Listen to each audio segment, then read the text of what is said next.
Hello everyone, मैं मिथुन सिंह स्वागत करता हूं आप सभी का। आशा करता हूं आप सभी बहुत अच्छे होंगे। बात करेंगे CCSU बीएड सेकेंड ईयर के प्रीवियस क्वेश्चन पेपर की। पेपर आपका था इन्वायरमेंटल एजुकेशन का। पेपर का कोड है E503 और 2023-25 सेशन का ये क्वेश्चन पेपर आपके साथ में साझा कर रहा हूँ। आगे बढ़ें उससे पहले मैं आपको बता दूं, पिछले 5 साल के जितने भी प्रीवियस क्वेश्चन पेपर हैं, सारे क्वेश्चन पेपर की PDF आपको 49 रुपये में प्रोवाइड कर दी जाएगी, ताकि आप अपनी तैयारी ठीक ढंग से कर पाएँ। दूसरी बात, अगर आपको आंसर के साथ जो है आंसर भी चाहिए तो 199 रुपये में आपको जो है आंसर प्रोवाइड कर दिया जाएगा। हिंदी में चाहिए तो हिंदी में मिलेगा, इंग्लिश में चाहिए तो इंग्लिश में मिल जाएगा। अब ये सजेशन तैयार कैसे होता है, तो पिछले 10 साल के PYQ को स्कैन किया जाता है। दूसरी बात, आपका जो लेटेस्ट एग्जाम पैटर्न है उसको ध्यान में रखा जाता है। तीसरी बात, आपका सिलेबस क्या है, सिलेबस में कौन से टॉपिक है।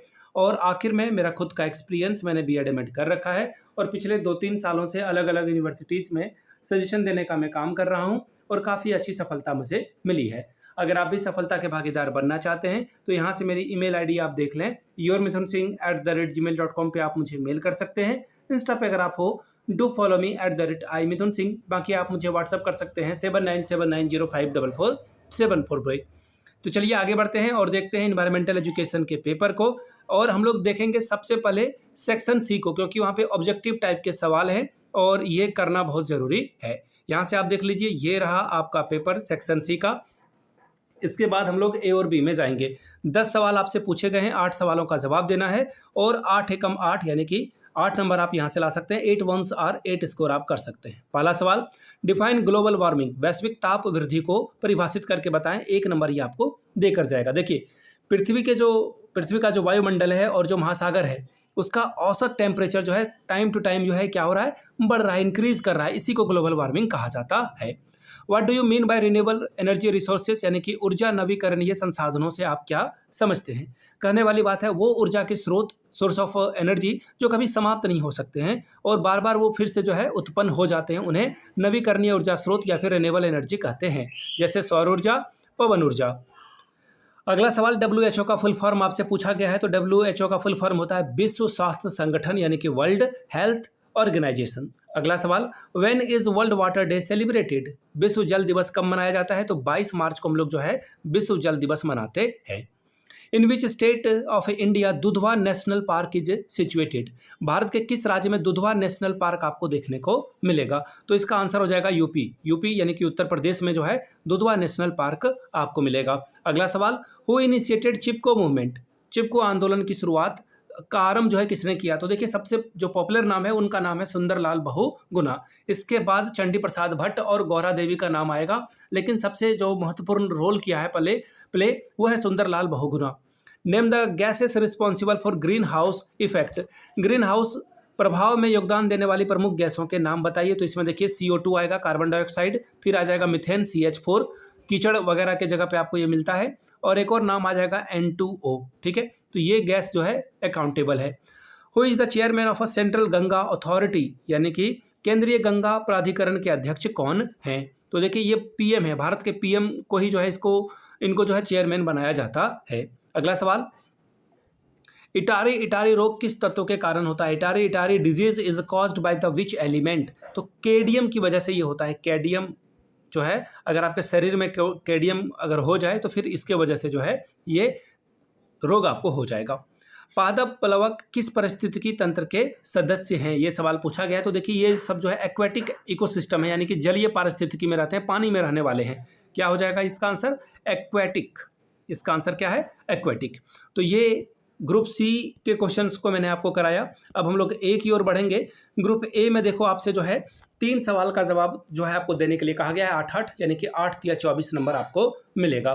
पहला सवाल देखिए क्या है, what do you understand by environmental conservation, discuss the role of a school to promote conservation, पर्यावरणीय संचरण से आप क्या समझते हैं, संचरण को बढ़ावा देने में विद्यालय की भूमिका की विवेचना करें। 8 नंबर ये आपको देकर जाएगा। अगला सवाल है, what do you mean by energy, describe the various source of energy, ऊर्जा से आप क्या समझते हैं, ऊर्जा के विभिन्न स्रोतों का वर्णन कीजिए। नेक्स्ट सवाल देखिए क्या बोला गया है दूसरा, what are the forest resources, what are the causes of deforestation, how can we conserve the forest, यानी कि क्या बोला गया है देख लीजिए। वन संसाधन से आप क्या समझते हैं, वन विनाश के क्या कारण हैं, यानी कि जो पेड़ों की कटाई हो रही है, बड़े बड़े फॉरेस्ट जंगल खत्म हो रहे हैं, उसका क्या रीज़न है और हम वन संरक्षण किस प्रकार कर सकते हैं, इसका आंसर दीजिए। Why there is a urgent need of a water management? Describe in detail about the watershed management and rain water harvesting. आज के समय में जल प्रबंधन की त्वरित आवश्यकता क्यों है? जल विभाजन प्रबंधन और वर्षा जल संचयन को विस्तार से बताइए। अगला सवाल, what do you understand by ecosystem? Describe the characteristics features of a desert and aquatic ecosystem. पारिस्थितिकी तंत्र से आप क्या समझते हैं? मरुस्थलीय और जलीय पारिस्थितिकी तंत्र की विशेषताओं का वर्णन कीजिए। नेक्स्ट सवाल देखिए क्या है, why is India considered a mega diversity nation? Explain. Bharat को वृहद विविधता राष्ट्र क्यों माना जाता है और इसकी व्याख्या करके बताइए। बात करेंगे सेक्शन बी की। फिर से जो है यहाँ पे 8 सवाल हैं, लेकिन आपको 4 सवालों का ही जवाब देना है। 2-2 नंबर मिलेगा, 4 दूनी 8, यानी कि 4 2 आर 8 स्कोर आप कर सकते हैं। सवाल number 4, describe the cause and effect of acid rain. अम्लीय वर्षा के कारण और प्रभाव के बारे में बताइए। 5वां सवाल, what do you understand by food web? यानी कि खाद्य श्रृंखला से आप क्या समझते हैं? What are the main cause of air pollution? यानी कि वायु प्रदूषण का क्या प्रमुख कारण है, बताइए। What are the cause of ozone layer depletion? Ozone परत के क्रमिक ह्रास के कारण को बताइए कि ये कम क्यों हो रहा है। कमेंट ऑन सस्टेनेबल डेवलपमेंट, यानी कि सतत विकास पर टिप्पणी कीजिए। Question number 9, what is genetic diversity? Give examples. अनुवांशिक विविधता क्या होती है, इसका उदाहरण देकर बताएं। अगला सवाल, describe the harms of a food. जो फ्लड है, यहाँ पे फ्लड लिखा हुआ है, बाढ़ की हानियों के कारण को बताइए कि उससे क्या नुकसान होता है। Mention the seminar as a one method of importing environmental education. पर्यावरणीय शिक्षा प्रदान करने की एक विधि के बारे में सेमिनार का उल्लेख करें। 2 नंबर ये आपको देकर जाएगा। ग्रुप सी मैंने आपको पहले ही करा रखा था। तो ये था आपका 503 का पेपर।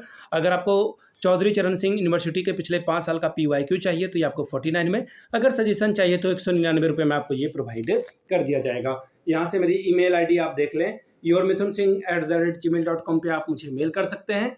इंस्टा पे अगर आप हो, डू फॉलो मी @imithunsingh। बाकी आप मुझे व्हाट्सअप कर सकते हैं 7979054474 पे। वीडियो को आपने यहाँ तक देखा, प्यार दिया, इसके लिए आप सभी का बहुत बहुत शुक्रिया। Have a good day.